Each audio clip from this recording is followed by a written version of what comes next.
Hello ladies and gentlemen, and welcome back to Ocarina of Time 3D. In the last episode, we did a lot of the kind of trading mask side quest and various other side tasks. Now we gathered our boomerang. This episode, I would want to do one thing, basically. Well, two things. The first thing is to finish off the Happy Mask trading side quest, then got a few more skulltulas to gather, and then, this episode, we will be using our spiritual stones to open the mighty door of time. So, beginning here, we pay him back 30 rupees for the spooky mask that we gave to the dude in the graveyard last time, and now we buy the bunny hood. Oh no, we don't buy the bunny hood, because I have nowhere near enough money for that. Oh no! I always forget how this works. You borrow the bunny hood for free, and then you need to sell it for at least its cost price. There we go. This one's quite a straightforward one. Firstly, so the bunny hoods. This has a different role in the sequel to this game, in Majora's Mask. In this game, you just put it on, and nothing happens. In Majora's Mask, it makes you run twice the speed, which is a good addition, which you don't have here. But we need to give it to someone who's really running around a lot. Let's head to outside Lon Lon Ranch. So, you see down to the right there? You can just see him on the edge of the screen. That is the Running Man. He runs loops around this part of Hyrule Field, and I believe he goes right here, so I'm not sure we'll necessarily catch him this way. If he runs left, we may be able to intercept him. Otherwise, no, he's going that way, and I think he does go slightly faster than us. Let's find out. Speeder on, please.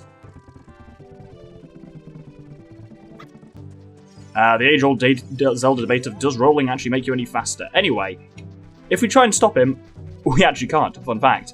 So you can catch up with him all you want, but he runs around. The only way to get him to stop is wait, or in my case, not wait, until nightfall.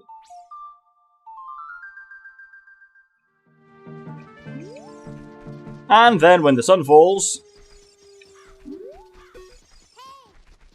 I said when the sun falls...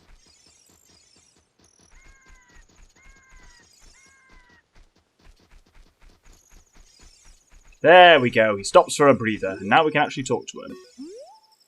I'll bet with those long ears you could even hear the voices of spirits. Ah, those are genuine rabbit ears from the animal of legend. I don't care how expensive it is, please sell it to me. My long-time dream, return to the wildlife. Finally, the actors, stage and prop have been united. It's a 50 rupee mask, but he paid you a crazy amount of money for it. More money than you can count. Go back to the mask shop and pay back just 50 rupees of this money. Yes, he gives you a full wallet. I think in the game it's actually coded as he gives you 500 rupees, but that's the biggest wallet you can have at this point, so there we go. One of the two advantages of finishing this side quest chain is that you get a full wallet for it, so quite handy to do when my wallet was basically empty, but I have quite a large wallet. Anyway, to finish up, we'll head back to the Happy Mask shop. That was a lie. Actually, I remembered something I want to do while it's nighttime. Let's head to Lon Lon Ranch, since we're here anyway. So here there are two skulltulas that we can only deal with now. Let's bring up the old Rooty Tooty Point and Shooty. Yeah, you can... I kind of was thinking about this last episode. You can kill them with the boomerang, but it's actually much quicker to kill them with the slingshot and then boomerang the token to them, because it's just much easier to aim, I find it, with the boomerang. Anyway, we now need to head round to... Is it this side? This is really annoying. We need to go to one of the walls. I've put southwest in my notes, but as anyone who's watching my long-term stuff will know, I really suck with west and east. I think it's this way. South-left, isn't it? Yeah. Yeah, I really struggle with west and east. I would definitely always talk about south-left and south-right, kind of on the map in the bottom left there. Or the bottom west. So I saw in my notes, southwest wall. I'm like, oh, well, I don't necessarily... You'd have to think about that a little bit. Anyway, once again, another skulltula, which could only be retrieved with the help of the boomerang. Both of those are only out at night, so having done that, now we need to head back to the Happy Mask shop. Oh great, you sold it! Please pay me back 50 rupees for the bunny hood now. Oh yeah! Very well done, all the masks are sold out. I knew I could trust you. As a reward, I will lend you this special mask. This is the Mask of Truth. It is a mysterious mask passed down by the Sheikah. With this mask, you can see into other people's minds. It's useful, but scary. Why is it scary? You may find out as you grow older and wiser in the ways of the world. So yes, the reward for this is the Mask of Truth, which once again I neglected off the visualizer, because I designed the visualizer based on what sprites were available. The Mask of Truth wasn't in the normal sprites section. It was in this of the sheet I was using. It was in the section with all the like tradable items, like the cuckoo and various things that we'll come across later. And so I kind of forgot to put it on. I possibly should have put all of that on the visualizer, but I didn't. So we can now borrow any mask we want for free. There are 3 masks which don't do anything: the Garuda mask, the Zora mask, and the Goron mask. They just make you look like that thing. It vaguely alters little bits of people's text, but not a huge amount. Having said that, the Mask of Truth doesn't do a huge amount. It's a bit of a gimmick, really. It doesn't have any useful purposes, certainly. But if you put it on, most people will say something like, "Oh, what's with the mask?" Which is basically that acknowledge you're wearing a mask, but not anything special. What you can do, however, is... Come on. Only unless you talk to animals. What if you talk to the old woman? Yes, so what? It's all very weird. You basically see people's thoughts. Where's that fucking dog gone, Richard? Richard, where are you? There we go, we can talk to him normally. Oh, no, not you. Ugh, either way, there are some animals you can talk to, but it's quite limited in its usage. It has one major function, though, which is using a part of the game we haven't really looked at yet, which is gossip stones. I'm going to head to the entrance to the Lost Woods and explain more. So, this right here is a gossip stone. If you look at that and then look down at the bottom right of the lower screen, you will notice... Oh, we're apparently in the shard zone. They have the very same pattern on them. It's that Sheikah kind of pattern. As such, they do react to one another. There is one function which you can use all the time. Hit them with your... Well, if you check them, they say, "What do you suppose the stone is?" I feel like it's trying to tell us something. A semi-useful function, then, is if you hit them... I think there's a fairy hiding inside it, too. Maybe you could lure it out somehow. I'm sure they don't all do that. I genuinely don't know how to do that, necessarily. Unless it's...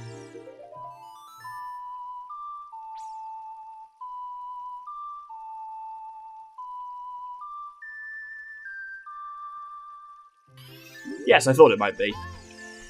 Common thing there, Zelda's Lullaby has secret revealing properties. Apparently that's not what the shard wants, though. Well, we'll just try and annoy that. Anyway, if you hit them with your sword, they wiggle around and then they go boing boing. The current time is 7:40, so they function as a clock. They do different things depending on what weapons you hit them with. I think if you hit them with the boomerang, they kind of spasm around a little bit more. If we put on the Mask of Truth, they will impart truth to us. Responding to your mask, the strange stone statue talks to you. I overheard this. They say that the small holes in the ground you can find all over Hyrule make perfect breeding ground for bugs. We knew that already. But there's one final weird thing to do with them. If you set off a bomb near them, this is fantastic. Navi, you can go away. I know I'm going to check several times. What I want to do is this. Hit them with the bomb, they light their arse and fuck off into the sky. A lot of people will play the entire game without necessarily knowing that that's a thing. They don't give you... So for someone like me who's regularly 100% of the game, they don't give you too much useful advice. They do fill in some interesting story holes, though, which I will kind of talk about when they become a thing, because there's kind of some theories that people theorize about that they are... that they kind of confirm, which is quite cool. For now, we've got one more use for the Mask of Truth that is worth doing this before proceeding, because we're going to go back to the place we've been to many times already, which, well, this kind of area here, well, we've been here once perhaps already. Put on the mask and go down the hole. And you will remember that this is the forest stage. Put on the mask again, because I forget that it takes it off when you go between rooms.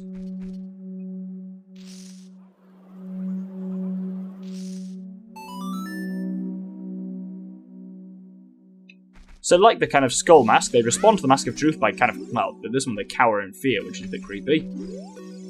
All my young Deku's brothers say, you have a horrible face. But don't worry, we'll reward you with many Deku nuts. Of course, we will enable you to carry more of them. Abracadabra! Alakazam! So we get our second nut upgrade, holding 30, which is pretty handy.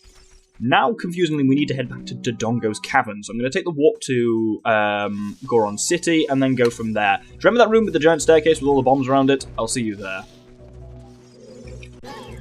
Oh, well. That was a fire keys, and I'd kind of forgotten that I was back in Dodongo's Cavern. So yeah, that's what happens if you're using your Deku Shield, and you get hit by a fire enemy. It just burns away, so I'm not going to buy another one at this point, and you'll understand why, hopefully, by the end of this episode. So,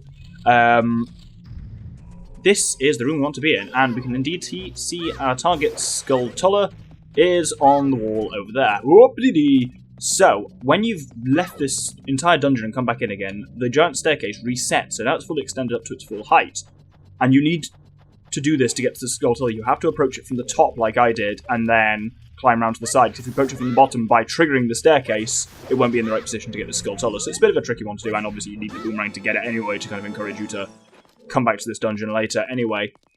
Now, I'm going to head back out with Aurora's Wind. One final thing that I do want to mention at this point, people have drawn my attention to it in the comments. You will notice when we're outside. If we just head up the way a bit, there is a heart piece on top of the entrance to Dodongo's Cavern. If I look... There, you can see it up there. There is a way to get it now, but it doesn't feel like a very legitimate way. You basically have to kind of jeb it by jumping off the side of the platform when we chuck bombs down, and that's not the way you're kind of supposed to do it. So I am aware of it, thank you for pointing it in the comments, but I'm going to wait until... Like, generally, if there's a kind of glitchy way to get things earlier, I tend to not do it. I'll wait until the kind of, in inverted commas, proper time. Because also there's another one of those in Kakariko's village here. You can get onto that roof to the left here in a way that you shouldn't be able to do. The same way we got over and got those cuckoos many episodes ago. You can do that and get a heart piece early, but it's not right, really. We're done! I finished all of my side quests and collecting, which means it's time to head to Temple of Time. I vaguely showed where it is, but I'll see you back at Castletown.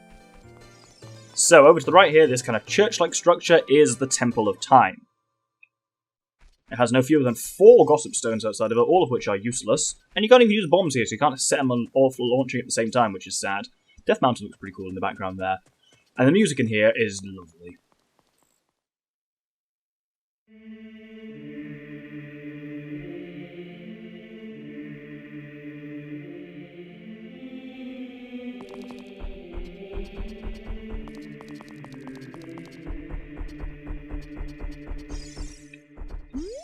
There are 3 hollows and an inscription here. Ye who owns the 3 spiritual stones, stand with the Ocarina of Time and play the Song of Time. That is how the inscription reads. The music you're hearing in the background is in fact the Song of Time, so let's play it along with it.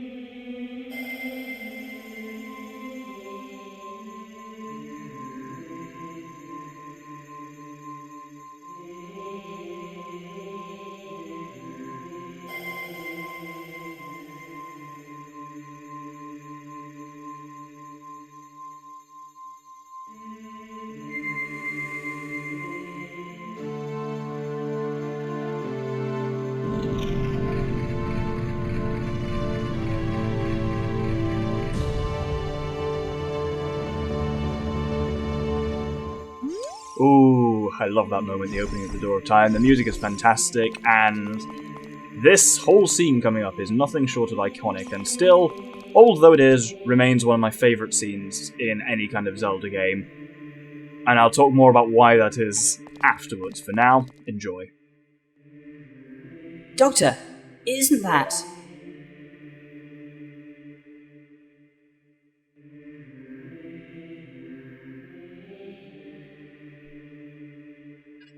It's that legendary blade.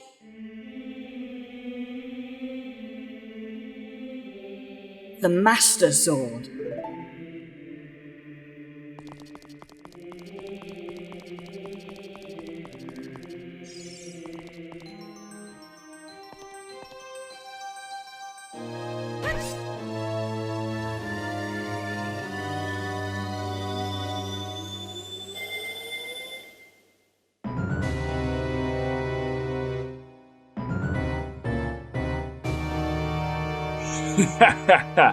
Excellent work.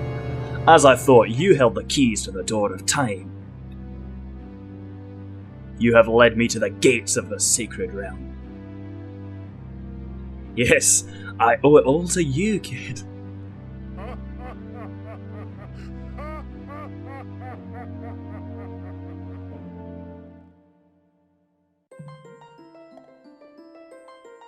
Doctor? Wake up, Doctor, the Chosen One.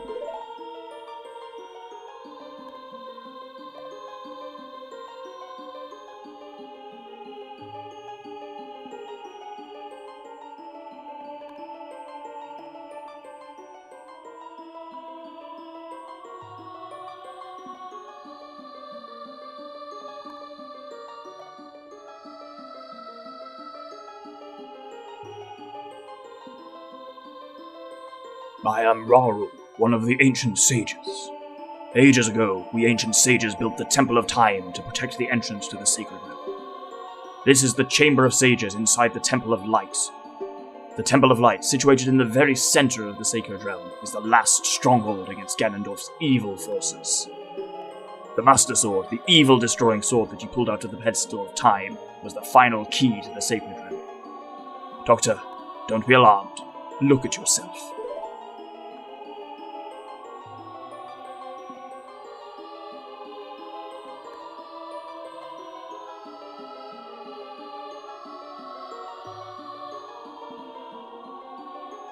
Look, Doctor, you're big now. You've grown up. The Master Sword is a sacred blade that evil ones may never touch. Only one worthy of the title Hero of Time can pull it from the pedestal of time. However, you were too young to be the Hero of Time. Therefore, your spirit was sealed here for 7 years. And now that you are old enough, the time has come for you to awaken as the Hero of Time. Well, do you understand your destiny? Boy, he throws a lot of words around there. Sacred Realm, Temple of Time, Temple of Light, Chamber of Sages, Pedestal of Time, Master Sword, Seal of Time, Hero of Time, Gate of Time. All of which I will go through in the following episodes as we kind of piece together what the fuck has happened here, because it's a huge thing that's just happened. But, yes, for now, we understand our destiny. But remember, though you opened the door of time in the name of peace, Ganondorf, Gerudo, King of Thieves, used it to enter this forbidden sacred realm. He obtained the Triforce from the Temple of Light, and with its power he became the King of Evil. His evil power radiated from the temples of Hyrule, and in 7 short years it has transformed Hyrule into a world of monsters. My power now has only little influence, here even in this sacred realm. Namely, this Chamber of Sages. But there is still hope. The power of the sages remains. When the power of all the sages is awakened, the sages' seals will contain the evil power in the void of the realm. I, Rauru, am one of the sages, and your power to fight together with the sages makes you the Hero of Time. The Hero of Time chosen by the Master Sword. Keep my spirit with you, and find the power of the other sages and add their might to your own.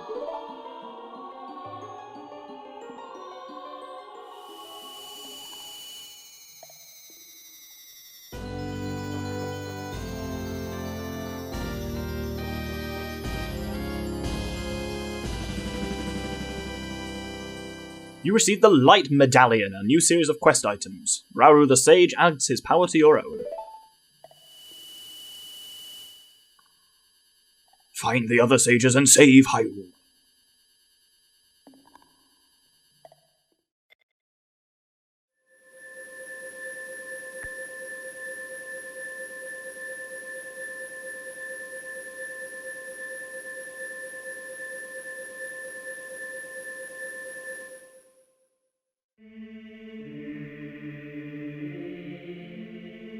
Doctor, we're back in the Temple of Time.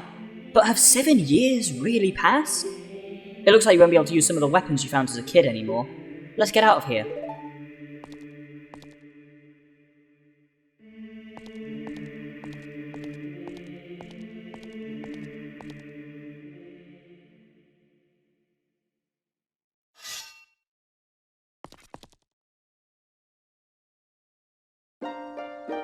I've been waiting for you, Hero of Time.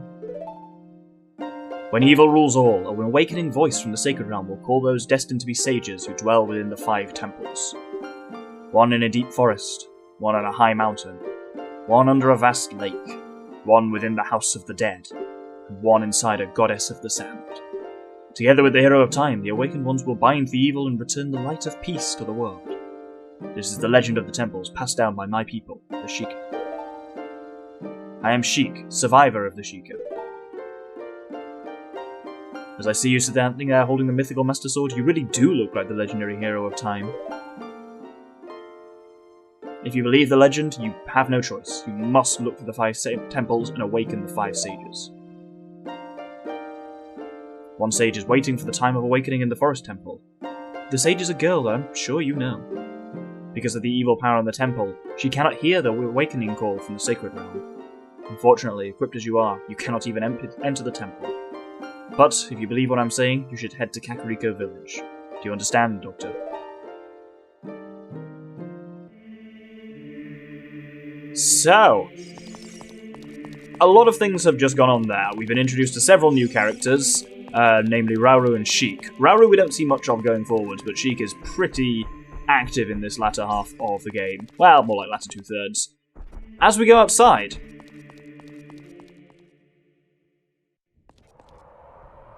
the air's looking a bit nasty. The trees are dead. There's shit around the circle of Death Mountain. And unfortunately, as we head into Castletown itself, it only gets worse. As you can see, everything has been wrecked. There's re-deads everywhere, and all the buildings are burning, and Hyrule Castle's looking a bit different. Let's go and investigate that.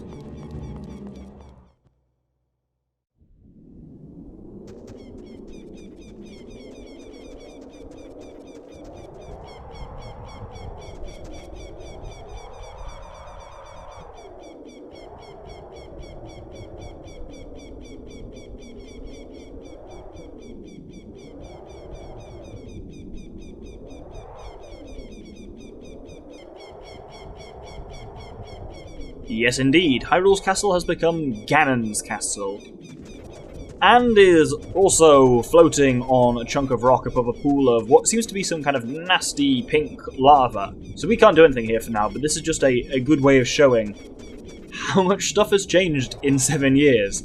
Oh, there's bones and shit as well. Lovely. And I absolutely love that twist. I think it's a brilliant way of doing it. Basically, you open the door trying to stop Ganondorf, but in doing so you accidentally open the door for him. You're sealed away for 7 years, and in that time, Ganondorf wins. He's taken over the world we've lost in that sense. And the latter half of the game is all about starting to fight back against that. It's a really cool way of doing a narrative. And a lot of stuff is now different now that we're an adults. We are adult Link, so we have, as you can see, the Master Sword. We can use the Hylian Shield, like we could use our Deku Shield when we were young Link. If you actually can't equip the Deku Shield as you adult Link anymore, hence why I wasn't concerned about losing it as young Link. A lot of items are now off limits to you for various reasons which never fully explained. Deku Sticks, the Slingshot, the Mask of Truth, the Beams, and the Boomerang, all of them are apparently too small to be used by an adult. So I guess I'm just going to have to put on the only ones we can really still use, which is Bombs and Deku Nuts, but which still quite useful. Bottles, Magic, all works fine as before. And yes, I mean, this is my first time, considering on this at this point, this is my first time playing this game back since I've played Breath of the Wild. And at the time, don't get me wrong, I enjoyed Breath of the Wild. I played it for 50 hours. It was a thoroughly enjoyable experience. But I have issues with it. My main issue with it is with the plot of Breath of the Wild. Or the lack thereof, kind of. And the way I would describe it best is, if you want to picture what playing Breath of the Wild felt like for me, imagine you started watching this Let's Play at this point. That's all you've seen. Literally from the moment we walk out of the Temple of Time, that's when you start watching the Let's Play. And then, periodically, at random points throughout the remainder of the Let's Play, just stop for 5 minutes, go back and watch a random chunk of one of the previous episodes, out of order, for a little 5-minute snippets. That's my issue with Breath of the Wild. That's how it feels. The idea that, yes, you start at a similar point where you're kind of lost and it's about fight back, but everything that happened before you're just told through memories out of order, depending on how you physically explore through the game. And yes, some people, I guess, like having to piece it together yourself, but I really didn't hugely. It was it felt like most of the game's plots had already happened, and you were just doing the final little bit. And so that's the kind of comparison point that I make here, really. But I think this game was it was the first Zelda, obviously, to do this kind of thing where you've lost. I mean, you kind of have that with not Four Swords. What's it called? Link to the Past. Though I suppose all Zelda games have it to a certain extent. They all have a very similar structure of, you do the first few dungeons, usually try and take on the big evil bastard in some way, fail, try again but harder. It's your classic Joseph Campbell's story circle, hero with a thousand faces thing, but this was one of the first Zelda games to kind of really do that hugely, because this really set the pattern for all the Zelda games that have followed it since. And so we've got a lot of new tasks to do, and we've got a lot of new stuff to explore, because obviously Castletown and the castle aren't the only parts of the world that have changed in the last 7 years since Ganondorf became King of Evil. So I'll be kind of going through that. I will be following Sheik's advice and going first to Kakariko Village next episode, so I hope you will join me then. Thank you very much, and good day.